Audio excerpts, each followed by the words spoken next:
Good day, everyone. Good day, ma'am. Today, we will talk about art appreciation and assessment, especially on elementary grade. Let us begin with a quote of Nathaniel West. Nathaniel West's quote is, "Art is one of life's richest offering. For those who have not the talent to create, there is appreciation." This quote reminds us that even if not everyone can create, everyone has the ability to appreciate and value art. Art is not only about talent, it is also about understanding and enjoyment. Children and their first experience in art. These slides show how children in elementary school are first exposed to art. This stage is very important because this is when children start forming ideas about themselves and art. If they are not supported or encouraged, they begin thinking, "I'm not an artist. I'm not really mean for drawing. I really have no talent in this." So, this show how early experiences can affect self-confidence. That's why teacher must help children to explore, express, and believe in their creativity. CHED and Art Appreciation. According to the Commission of Higher Education or CHED, art appreciation helps students to observe carefully, think critically, and analyze critique respectfully. This emphasizes that art appreciation builds thinking skills and respectful communication, not just drawing ability. Japan Ministry of Education Perspective. This is about Japan Ministry Education. It says art appreciation help children to express hidden emotion, understand the feelings and thoughts of others, and appreciate beauty and goodness in the world. So, art helps develop empathy, emotional intelligence, and value, not only artistic skills. Art appreciation practices in class. This slide explains what can be done inside the classroom. Art appreciation activities include observing artwork carefully, comparing and contrasting art pieces, discussing the meaning and culture behind artworks. This is part of discipline-based art education, which train both the mind and creativity of students. In description through observation, we appreciate art more if we look around our surroundings.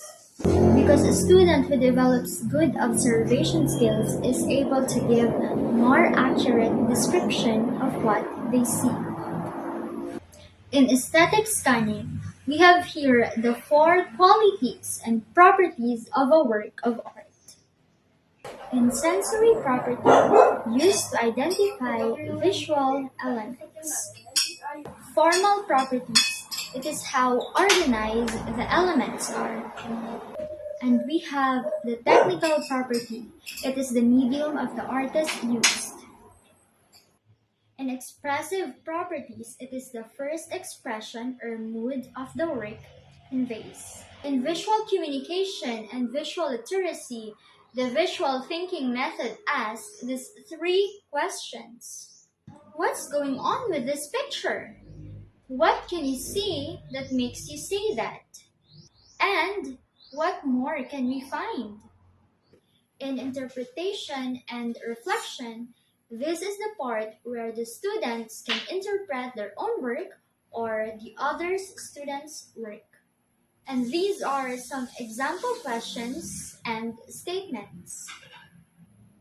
What message are you trying to communicate? I love my pet and cats are nice. What does this remind you? It reminds me of the beach. Next is the talking prompts. Sometimes the teachers can ask general questions to the class. And here are some examples. Who made an amazing discovery today? Did you overcome your problems? Who learned something new from a classmate? What else could you have done that you weren't able to do?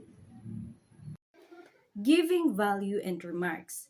As a future educator, we should practice how to give comments and criticism in the art classes because it is our duty to encourage students to express themselves. It could be done by doing activities like group sharing or show and tell so that they can express their feelings through artwork and explain what they want to tell about their work. Next is always start with a positive comment.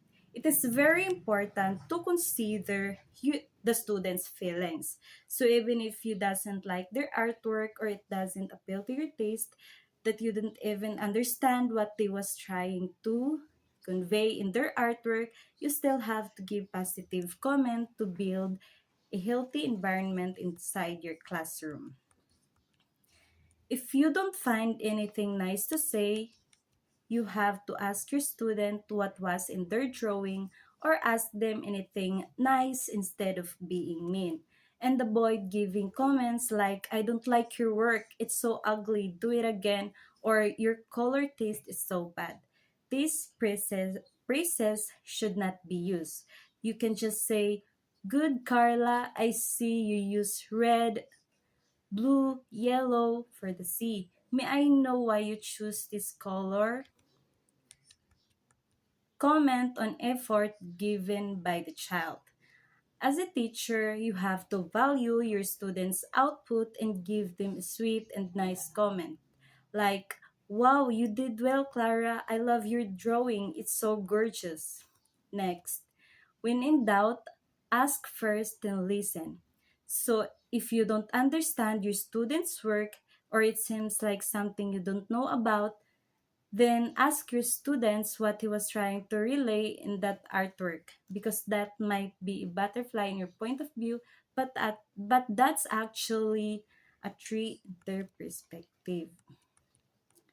Turn negative comments and critics as a suggestions that are optional. Example, Mark, I think your colors are going outside the lines.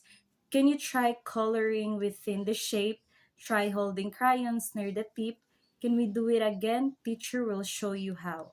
So you can give these comments to your students with a calm voice and make sure to praise the student if he does it better than the last time.